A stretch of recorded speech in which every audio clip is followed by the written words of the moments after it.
Hi everybody, my name is Jeremy Siskin. I'm the author of books like Playing Solo Jazz Piano, as well as the Jazz Piano Fundamentals series, of which there's 2 different levels. And for this video, maybe it's a little bit different. What I'm going to be doing is sharing with you about a 15 or 20 minute presentation that I'm giving at the National Conference for Keyboard Pedagogy in the Chicago area of Illinois.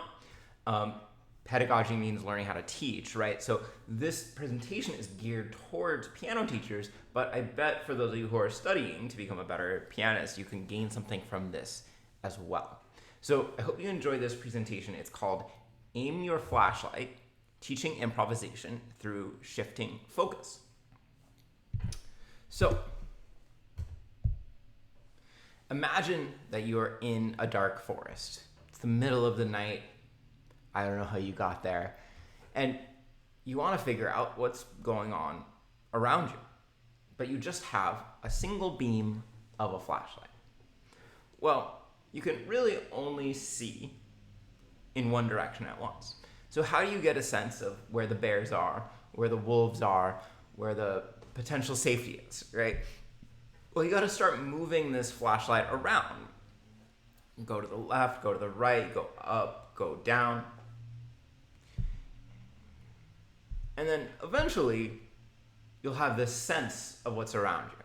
You'll be able to remember, here's what it looks like to the left, here's what it looks like up, so that you start getting oriented. Okay.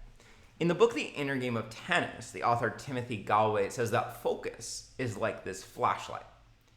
As we start a task, whether it's playing tennis or a more creative task like playing piano, we don't know what we're up against, right? There's so much to doing something like improvising or to playing a game of tennis. And we only have this one flashlight, this one point of focus at a time. So just like this scenario in the dark woods, we want to move our flashlight around. And the reason that I bring this up, it might be kind of obvious, but I find that after some initial attempts at improvisation, a lot of us don't know how to teach or learn improvisation. On one hand, we might learn more about theory. We might learn the fancy modes of jazz, right? You might learn some licks, some common phrases. But in terms of actually becoming more musical in our improvisatory habits, how do we do it? Well, for me, one way is shifting this flashlight all around to different places. And so what I want to suggest to you here is 3 different scenarios and 3 different levels of improvising, and then some different places where it will be useful for you or your students to shine that flashlight so that you start to get a sense of this landscape around you. Okay. Now, before we dive into these 3 different levels, I want to suggest this. It's a kitchen timer. You could use your phone as a timer. You could get an actual physical kitchen timer if you're old school. But these focus type prompts, these are not goal oriented. You can't say, okay, I did it. I shined my flashlight. Shown my flashlight. I'll figure that out. I shined my flashlight over there. I'm done. Right? These are habits. Okay? In order to get that beautiful panorama of where you're at in the woods, you're going to have to actually spend some time really deepening your sense of each thing. So instead of saying, I'm going to do it until I'm done, or I'm going to do it until I feel like I'm comfortable with it, I would practice these at 5 or 10 minute increments and go past your point of boredom, past your point of discomfort, and get into that just mindless repetition. Okay? Now, I don't mean mindless as in stop focusing, but get to the point where it's hard to continue to repeat yourself, hard to continue to sustain your focus. All right, so our first kind of level is drone improvisation. This is a joke, right? That's a drone, but we're not actually talking about that kind of drone.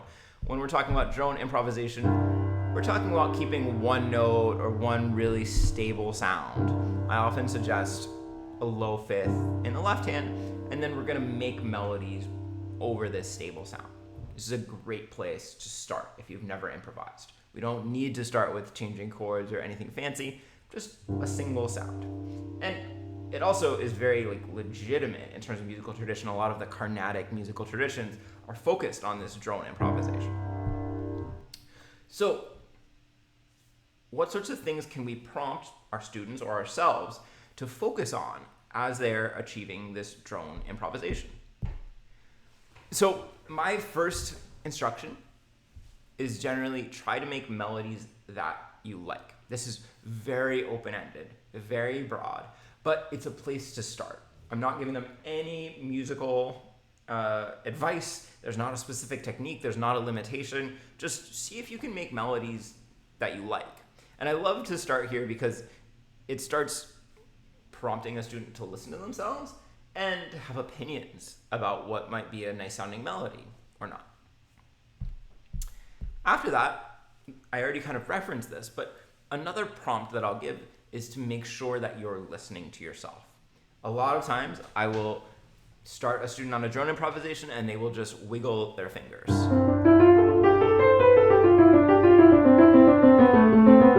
And there's no sense of organization, phrasing. There's no real involvement. It's just kind of this physical experience. The ear needs to be engaged in improvisation. This doesn't mean you have to have perfect pitch. It doesn't mean you have to be hearing everything before you play it.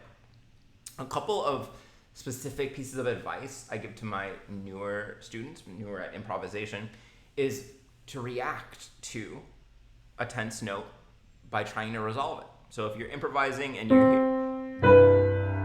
hear this note, yeah, it's a little bit tense. So try to listen for where it wants to go. You might be right, you might be wrong at the beginning, but that'll at least get you involved. Another good improvisation prompt, a focus prompt, is to play in phrases, right? I've given this this graphic because the slur indicates phrases. And phrases are like sentences. They have clear beginnings and endings. So one way to tell whether or not you're playing in phrases is to place a space in between. And one surefire way to place a space in between phrases is to physically lift your hand off the piano. So depending on your student's age, their skill set, you might have them take their hand off the piano, put it in their lap, and count to 3 between a phrase. 1, 2, 3. 1, 2, 3. 1. Right. For older students, adult students, or maybe more advanced pianistic students, we might prompt them to play phrases that are indicated by a crescendo and diminuendo, right? Phrases often kind of have this arc.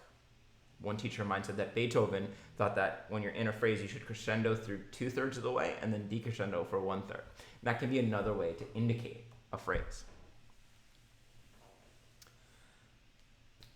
For beginning students, they often play in what we call a 5-finger position, right? A 5-finger position is when you, for instance, have your fingers on C, D, E, F, and G, all notes right next to each other.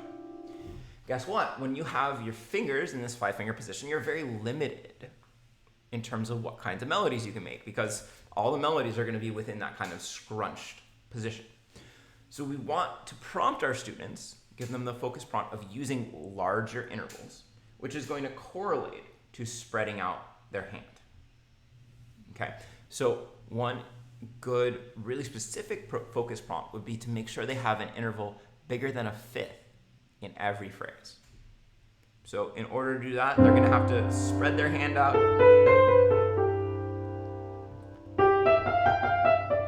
Could be upwards, could be downwards.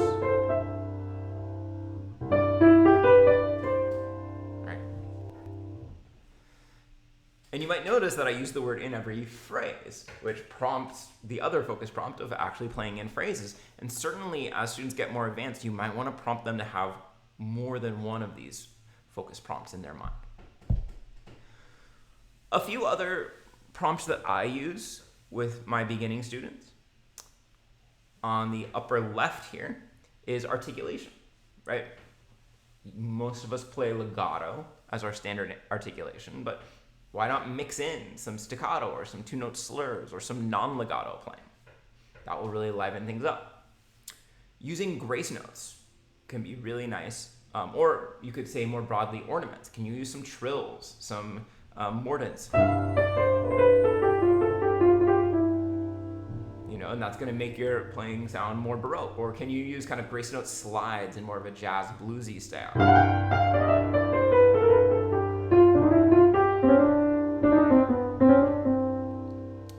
Often with my jazz improvisers, I often have them use octaves or double notes.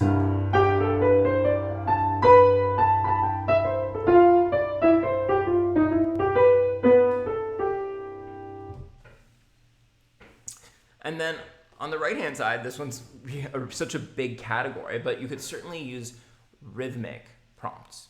Could you include a long held note in every phrase? Can you include dotted rhythms, right? Dotted quarter eighth. Triplets. Pick your rhythm, and that will make for a really good focus for your student or for yourself. All right, I'm going to skip past this just for the moment, and we're going to go to our second scenario of improvising, which is chord progressions. These could be a jazz chord progression, like the 2-5-1, right? Or more classical-oriented chord progression, like 1-4-5-1. This is a great second step for anybody who wants to improvise after you do a basic improvisation, like a drone improvisation.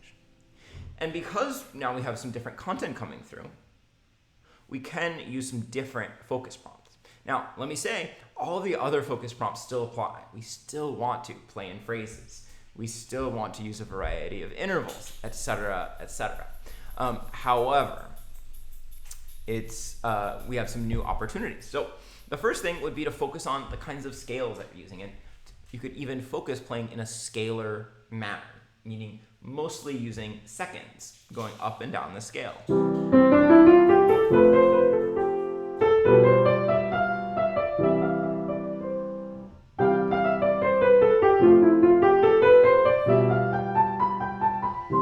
And this is kind of nice because students could actually kind of focus on keeping the same fingering that they generally use when they play scales. For instance, keeping their thumb on C and F in the C major scale and traversing multiple octaves. In contrast to focusing on scales, I love to have my students focus on using arpeggios, meaning skipping between the notes of the chord.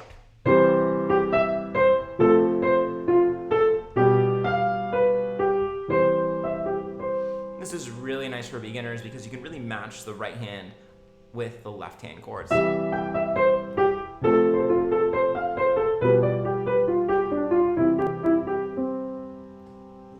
So that's kind of a contrast to scales. Now we have barely any steps at all. Almost everything's a leap.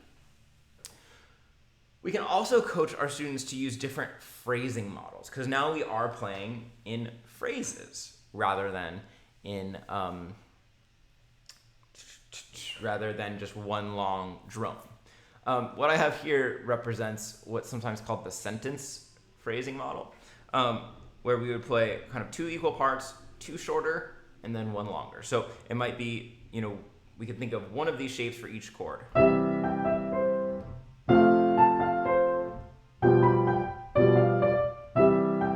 Hear how that works? I did long, long, short, short, long.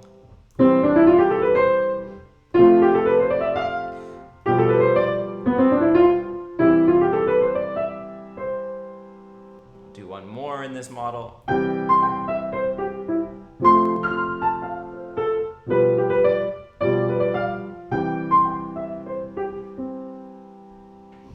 So that gives them a real focus and teaches them how to use a common phrasing model. Another phrasing model would be to make 2 really symmetrical phrases. So, and what's really important here, and what this graphic is representing, is that we want to focus on traversing the chord. So rather than playing one phrase for each chord, if we focus on longer phrasing, then I've got a C and an F chord. They're part of the same phrase.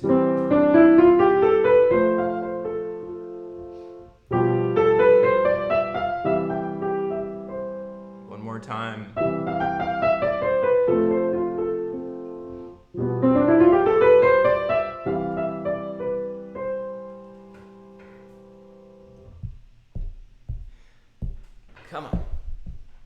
Some other possibilities to think about. We already talked about this crescendo, decrescendo idea in the lower left-hand corner. In the upper left-hand corner is this diagram of kind of a typical story or a typical phrase in which we reach the peak during about 2/3 or 3/4 of the way through the phrase. So that could be a really nice point of focus.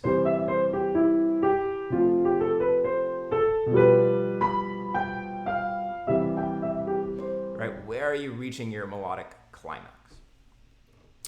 I included this last picture, which is a picture of pickups, right? Happy birthday. Because a lot of students, as they start playing chords, tend to play reactively to the chords. So prompting them to use pickups is a nice way to counteract that habit. Okay. Now, I want to talk about more advanced improvisers, and particularly if you're working on jazz style. And again, all these things that we talk about in number 1 and number 2, they don't go away. They're still really essential, and I often make my students come back to them. But if you want to use some more kind of interesting and jazz-specific focus prompts, one thing that you can do is you can focus on non-chord tones. So here's an example of lower neighbors, and I can ask my students to focus on including lots of lower neighbors. So if I'm playing that tune, all of me,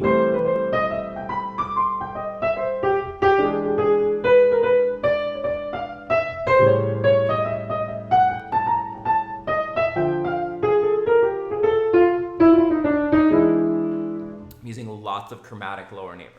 There's other kinds of non-chord tones you could focus on in a jazz style, for instance, using altered tones on dominant chords, and that would make a really good focus prompt as well. It's also really important to play with some semblance of logic and continuity between phrases. So one really useful, very broad focus prompt is to listen to how each phrase continues from the last one, to how each phrase is related to the previous one. If that's a little bit too broad, and I know that's very loosey-goosey, I have this really specific focus prompt, or maybe this is as much a game as it is a focus prompt, which I call the telephone game. And in this prompt, we're trying to get the student to connect each melody to the previous one by using the last note of one phrase, or the last 2 or 3 notes, as the first 2 or 3 notes of the new phrase. So if I end with C, G, I'm going to start my next phrase with C, G. And then if I end with E, B, I'm going to start my next phrase. And now I'm going to start with these two. So that can be a really useful way to get the students' minds thinking about how did that phrase end? How is the next one going to begin? Now, pretty much everything that we've talked about so far is for the actual improvising melody. But as a student plays jazz, we want to get them thinking just as much about what they're doing with their left hand, what kind of comping pattern they're using, whether their left hand is supporting their right hand, whether their left hand is providing percussive bass, whether it's playing long, whether it's playing short. And so there's a lot of focus prompts that we could give for the left hand. Think about your left hand articulation. Attempt to use different registers in the left hand. Use the left hand to highlight important notes in the right hand. Just keep the same left hand pattern for an entire chorus or for an entire 5-minute time. Play the left hand long. Include altered tones in your left hand chords, right? There's a lot that we could do to prompt students to think about their left hand, even while they're improvising in the right. Of course, in jazz, swing and swing styles are very crucial. So we can definitely come up with focus prompts to prompt them to swing. An easy one would be, focus on your swing feel. But other than that, a couple that are really useful. One is focus on creating accents. Or, said another way, focus on playing like a drummer. Focus on the rhythm of what you're playing more than the notes. That can be really, really useful. Similarly, phrase endings, and particularly short accented phrase endings, are really important. So it's very useful to focus a student by suggesting that they focus on including short accented phrase endings. This is going great.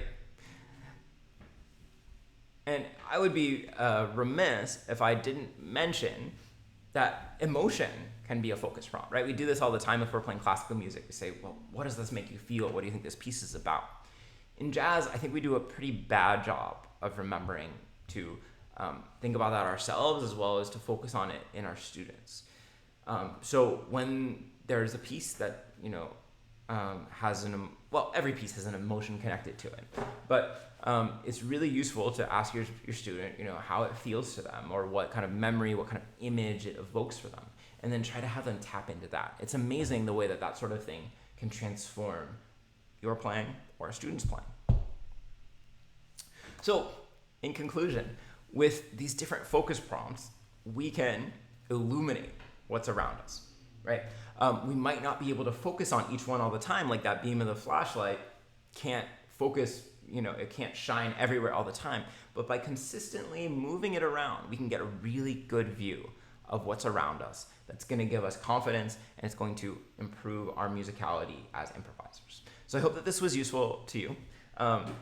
If you did enjoy it, you'll probably be at the right place for Jazz Piano Fundamentals Book 1, and I think you might really enjoy that. Thanks for watching, everybody.